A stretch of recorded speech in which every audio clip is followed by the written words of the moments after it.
نحمده ونصلي على رسوله الكريم اما بعد فاعوذ بالله من الشيطان الرجيم بسم الله الرحمن الرحيم قل هل يستوي الذين يعلمون والذين لا يعلمون وقال النبي صلى الله عليه وسلم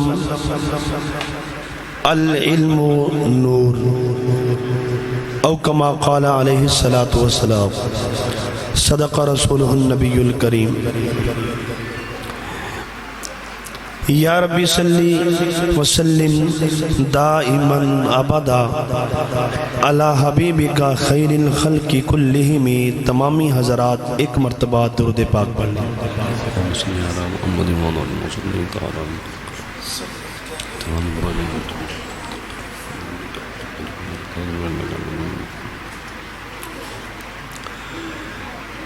آج میں اور آپ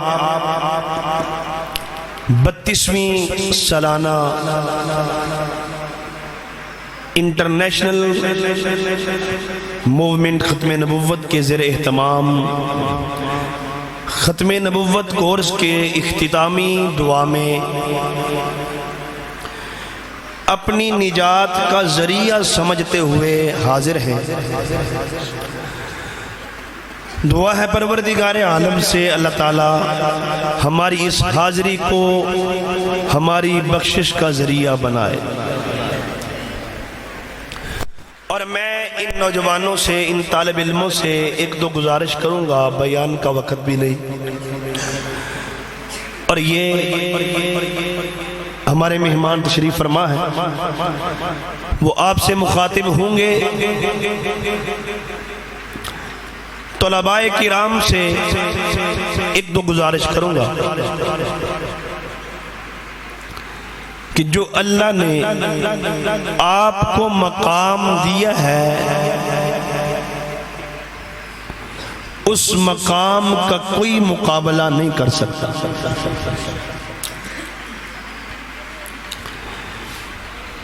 یہ جو طالب علم ہے یہ میرے نبی کے مہمان ہیں، رسول اللہ صلی اللہ علیہ وآلہ وسلم کے مہمان. ایک اللہ والے کو خواب میں حضور کی زیارت ہوئی، فرمایا میرے مہمانوں کی دعوت کرو. تو انہوں نے مسکینوں کی، غریبوں کی دعوت کی. رات میں پھر خواب میں حضور کی زیارت ہوئی، فرمایا بھئی میرے مہمانوں کی دعوت کرو. پھر اٹھے، علماء کرام کو بلایا، کھانا کھلا دی. پھر سوئے تو پھر خواب میں زیارت ہوئی، فرمایا میرے مہمانوں کی دعوت کرو. پھر دل میں خیال آیا کہ شاید طالب علموں کی طرف اشارہ تو نہیں، تو مدرسے کے طالب علموں کو بلایا، کھانا کھلایا. تو حضور نے فرمایا یہ تھے میرے مہمان، یہ ہیں میرے مہمان. تم رسول اللہ صلی اللہ علیہ وسلم کے مہمان ہو، اور ہر طالب علم، ہر عالم دین ایک ستارہ ہے ان نوجوانوں کے لیے جو کالج یونیورسٹیوں میں پڑھتے ہیں. خدا را اگر آپ ان کے ساتھ مخاطب ہو کر ان کو اس علم سے روشناس نہیں کرواؤ گے تو پھر ایف ایس سی کا سٹوڈنٹ بھی کہے گا کہ بیٹی میرے لیے رحمت نہیں ہے، بیٹی میرے لیے زحمت ہے. علم نہیں ان کے پاس. کہتا جی مجھے پہلی اولاد بیٹا چاہیے تھا، بیٹی نہیں. اور خواجہ صاحب ہم پڑھتے بھی ہیں، سنتے بھی ہیں علماء کرام سے. میں تو طالب علم ہوں، واقعات سنے کہ بچیوں کو زندہ درگور کیا جاتا تھا حضور کی آمد سے پہلے. اور عقل نہیں مانتی اس بات کو. ایک باپ اپنے جگر کے ٹکڑے کو زندہ زمین میں گاڑ دے؟ یہ ہو نہیں سکتا، عقل نہیں مانتی تھی۔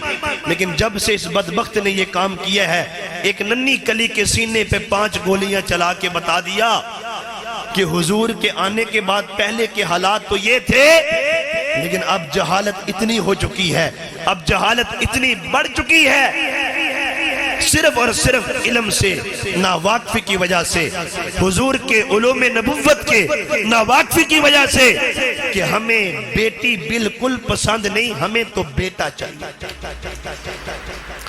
اور میں نے جس دن سے یہ واقعہ سنا ہے، سوشل میڈیا پہ دیکھا ہے، مجھ سے تو اکثر جگہ پہ بیان نہیں ہوا۔ اگر بیٹی میرے اللہ کو پسند نہ ہوتی تو میرے نبی کو اللہ 4 بیٹیاں نہ دیتا۔ اگر بیٹی میرے رب کو پسند نہ ہوتی، میرے نبی کو پسند نہ ہوتی، تو میرا نبی فاطمہ کی آمد پر کھڑے ہو کر کبھی بیٹی کا استقبال اور پیشانی پہ بوسہ نہ دیتا۔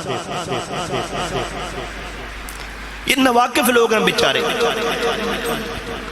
ان کو نہیں پتا کہ جب سے حضور آئے ماں کو ماں کا مقام دیا۔ فرمایا جس نے جنت تلاش کرنی ہے، اس ماں کے قدموں کے نیچے دیکھو، اللہ نے ماں کے قدموں کے نیچے جنت کو رکھا ہے۔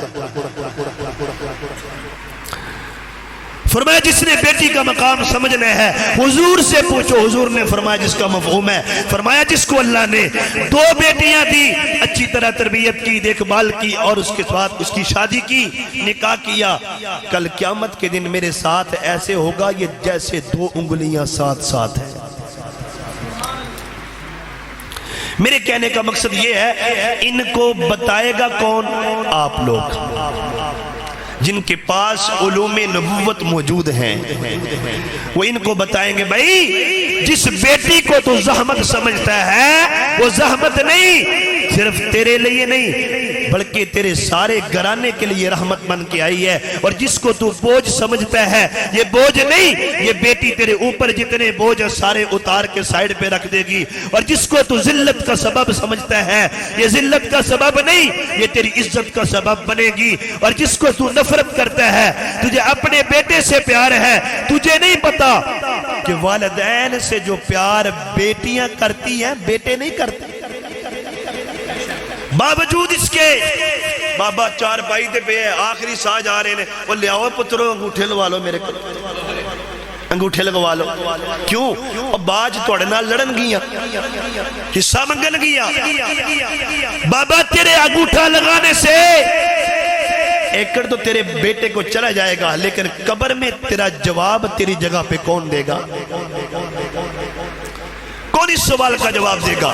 وجہ کیا ہے؟ لا علمی ہے، علم نہیں ہے، علم کا نور نہیں ہے۔ بیٹی کا نکاح اس لیے نہیں کر رہے، داماد بن گیا، وراثت تقسیم ہو جائے گی، مال تقسیم ہو جائے گا، بیٹوں کے حصے نہیں آئے گا۔ وجہ کیا ہے؟ لا علمی ہے، علم نہیں ہے۔ نہ ماں کی پرواہ ہے، نہ باپ کی پرواہ۔ ابھی شب برات گزری ہے، حضور نے فرمایا ہر کسی کی بخشش ہو جائے گی چند افراد کے علاوہ، اور ایک ان میں سے وہ بھی ہے جس نے اپنے ماں باپ کو ستایا ہوگا۔ اور میں آپ کو یہ بات بتا دیتا ہوں، ایک نا نیک خاتون کی شادی ہوئی کسی آدمی کے ساتھ، پہلا بیٹا پیدا ہوا تو کہا جی اس کا نام میں نے رکھنا ہے۔ تو عورت کو تو ہم سمجھتے کچھ نہیں، اس کو تو حق ہی نہیں دیتے، نہیں جی نہیں اس کا نام میں رکھنا ہے۔ خود آپ نام رکھا۔ اس بیچاری نے کہا میرا دل کرتا ہے میرا بچہ مدرسے میں پڑھے، میرا بچہ مدرسے میں پڑھے۔ اس نے کہا نہیں جی نہیں میں نے سکول پڑھانا ہے۔ پہلا بچہ ہوا، نام بھی خود رکھا، کام بھی اپنی مرضی سے کروایا۔ اللہ نے دوسرا بیٹا دیا، پھر اس نے کہا جی نام مجھے رکھنے کی اجازت ہے؟ اس نے کہا جی نہیں میں نام بھی خود رکھوں گا اور اس کا کام بھی میری مرضی سے ہوگا۔ پھر سکول میں داخل کروایا۔ میں سکول کا انکار نہیں کرتا، میرا اپنا سکول ہے، خود بھی پڑھا ہوں، انکار نہیں کرتا، لیکن اس تعلیم کا کیا کرنا جس تعلیم میں بندے کو بندگی نصیب نہ ہو، رب کے بندہ ہونا معلوم نہ ہو، اس تعلیم کو میں نے کیا کرنا ہے؟ تو دوسرا دوسرے بیٹے کا نام رکھا، تیسرا بیٹا بھی پیدا ہوا، جی نام بھی میں رکھوں گا، کام بھی میری مرضی سے ہوگا، سکول پڑھے گا۔ چوتھا بیٹا ہویا تو ترس آ گیا، چل جا پھر تو رکھ لے۔ اس نے اپنی مرضی سے نام رکھا، کہا جا اپنی مرضی سے جو تعلیم دلوانی ہے دلوا لے۔ اس نے بچہ اٹھایا تو مکتب میں لا کے داخل کر دیا، قرآن کریم پڑھایا، علم دین کا پڑھایا۔ اور جب پڑھے پھر ایک دن دونوں میاں بیوی گھر میں موج میں بیٹھے تھے، اس نے کہا آج ذرا امتحان نہ لے، آج ذرا ٹیسٹ نہ کرے۔ کیا ٹیسٹ کرنا ہے؟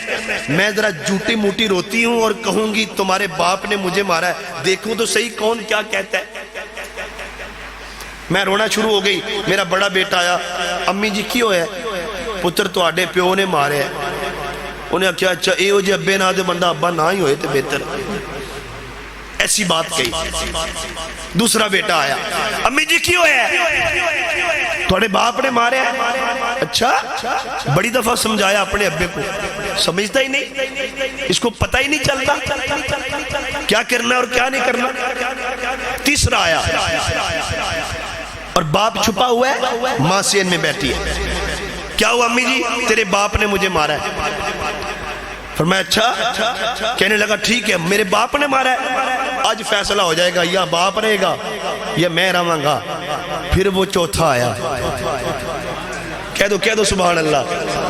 تقریر تو میں کر نہیں رہا ورنہ آپ سبحان اللہ کہتے ہیں، میں تو ایک دو باتیں کر رہا ہوں صرف اس لیے کہ آپ کے سینے میں جو علم ہے نا، خدا را میں تمہیں کہتا ہوں اس علم کو آگے پھیلاؤ، دوستوں تک پہنچاؤ۔ چوتھا آیا، امی جی کیا ہوا؟ تیرے باپ نے مارا۔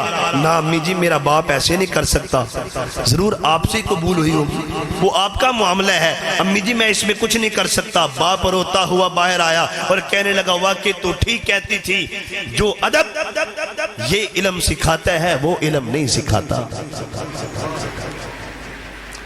بڑے فخر سے سوشل میڈیا والے کہہ رہے ہیں بھئی ایف ایس سی کی ہوئی تھی، ڈپلومہ کیا ہوا تھا، اچھی تعلیم یافتہ تھا، اس کے باوجود بھی اسے ترس نہیں آیا، اسے رحم نہیں آیا، اسے دکھ نہیں آیا، اپنی معصوم بیٹی ننھی کے سینے پہ گولیاں چلائیں۔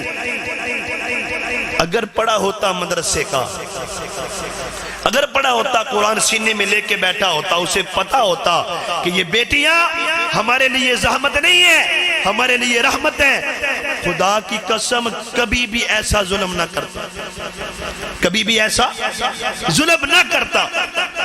اور اس لیے جس کو اللہ نے علم دیا، حضور نے فرمایا بلغوا انی ولو آیا، آگے پہنچاؤ میری طرف سے اگرچہ ایک آیت ہی کیوں نہ ہو، اگرچہ ایک آیت ہی کیوں نہ ہو، آگے پہنچاؤ۔ اور یہ آپ جو یہاں سے سیکھنے آئے ہیں نا، سب سے پہلے تو عقائد پہ نظر ڈالیں، ہمارے عقیدے کیسے، ہمارے عقائد کیسے۔ بڑے بڑے پڑھے لکھے جب تھوڑی سی مشکل آتی ہے تو ڈول جاتے، ہل جاتے، اور کیا کہتے ہیں او جی دیکھو جی کی کرنا چاہیے، دس دن ہے کہ وہ فلاں پنڈ ایک بزرگ رہندا ہے، ادھر نو جھک جاندے ہیں۔ اور میں آخری بات تم سے کہتا ہوں، حضرت عمر رضی اللہ تعالیٰ عنہ کا صدایا جی دریا کہتا ہے کہ مجھ میں میرے اوپر نظر چڑھاؤ، اور نظر میں کیا ہو؟ ایک لڑکی ہو، خوبصورت ہو، زیور سے آراستہ ہو اور جوان ہو، غیر شادی شدہ ہو، وہ میری نظر چڑھاؤ تو پھر میں چلوں گا۔ حضرت عمر نے کہا اوہ اس دریا نو پتہ نہیں اسی نظران رب دیاں دنے ہونے ہیں، انہوں پتہ نہیں، اس کو کسی نے بتایا نہیں۔ میں تو وہ عمر ہوں حجر اسود کے سامنے کھڑا ہو کے کہتا ہوں اے حجر اسود، نہ تو مجھے نفع دے سکتا ہے نہ تو مجھے نقصان دے سکتا ہے، تجھے چومتا اس لیے ہوں میرا نبی تجھے چوم گیا ہے۔ اور جس درخت کے نیچے بیٹھ کے حضور نے حضرت عثمان غنی کے خون کا بدلہ لینے کی بیعت کی، لوگ اس کے سامنے تھوڑا سا مائل ہونا شروع ہو گئے، حضرت عمر نے وہ درخت ہی کاٹ دیا۔ فرمایا اس درخت کو عزت ملی ہے تو کملی والے کی برکت کی ملی ہے، یہ معبود نہیں ہے وہ معبود ہے۔ اور فرمایا بھئی جاؤ، آج کے بعد یہ رسم نہیں ہوگی۔ اور حضرت عمر مجھے اور آپ کو پیغام دے دیا، جو مرضی ہو، جیسے مرضی حالات ہوں، اللہ کی وحدانیت میں کسی کو شریک کرنے والا، جو میں نے پہلے بات کی ہے، شب برات کو اس بندے کی بھی بخشش نہیں ہوئی کہ جس کے دل میں رتی برابر بھی شرک ہے، جو اللہ کا شریکہ کھڑا کرتا ہے۔ ویسے اسی کہنے ہیں شریکہ تے کان تے لکھیا نہیں مان، لیکن اللہ کے ساتھ ہم شریک ٹھہرا دیتے۔